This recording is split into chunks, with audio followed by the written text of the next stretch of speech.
गणपति पूजा के बीच आने वाला है सबसे बड़ा धमाका, जहां अनिका करने वाली है सरू पर हमला। जी हाँ, सीरियल में दिखेगा अब वो ट्विस्ट जिससे सबके होश उड़ जाएंगे। 006। दरअसल सरू जैसे ही प्रसाद का लड्डू खाती है, उसके बाद पूरा माहौल बदल जाता है। सरू का बेकाबू डांस सबको हैरान कर देता है। वेद और फुल्ला उसे रोकने की कोशिश तो करेंगे, मगर कोई भी उसे संभाल नहीं पाएगा। 016। तभी अनिका सबके सामने सरू के चेहरे पर पानी डालती है और कहती है, देखो, यही है घर की बड़ी बेटी, जिसने पूजा में शराब पीकर तमाशा मचा दिया। 024। लेकिन असली चाल चली थी कामिनी ने। उसने नशीला लड्डू सरू को खिलवाकर पूरा प्लान बना लिया था। लड्डू का असर होते ही सरू होश खो बैठती है और पूजा का माहौल बिगड़ जाता है। 036। जब होश में आती है तो सरू हैरान रह जाती है कि आखिर सब उसे इतनी अजीब नजरों से क्यों देख रहे हैं।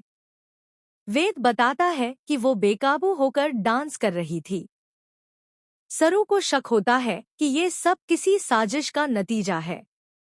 055। फुल्ला भी कहती है, जरूर तुझे कुछ नशीला खिला दिया गया है। तभी सरू का गुस्सा फूट पड़ता है और वो साफ साफ कहती है, ये सब कामिनी, उर्मिला और अनिका का ही काम है। 1:10।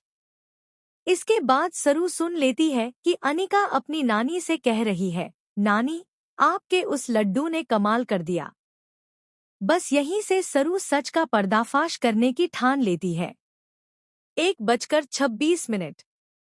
वो उन्हीं लड्डुओं को अनिका, कामिनी और उर्मिला के सामने रख देती है और कहती है, अगर ये प्रसाद है तो आप तीनों भी खाइए, वरना मैं सबको सच्चाई बता दूंगी।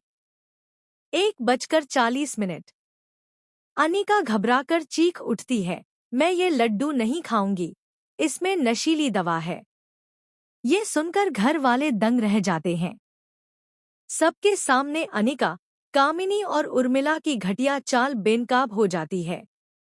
2:04। तभी वेद अपना आपा खो देता है और गुस्से में अनिका को थप्पड़ मार देता है। वो कहता है, कभी सोचा भी है किसी लड़की की इज्जत के साथ खेलना कितना गंदा काम है? तुमने सरू को बेइज्जत करने की कोशिश की, लेकिन खुद ही सबके सामने गिर गई हो। 2:25। अनिका अंदर ही अंदर टूट जाती है। उसकी चाल सरू और वेद को अलग करने की थी, लेकिन अब वेद का भरोसा सरू पर और मजबूत हो जाता है। 2:36। अनिका अपनी नानी से कहती है, हमें अब ऐसी चाल चलनी होगी कि सरू इस घर से हमेशा के लिए चली जाए। न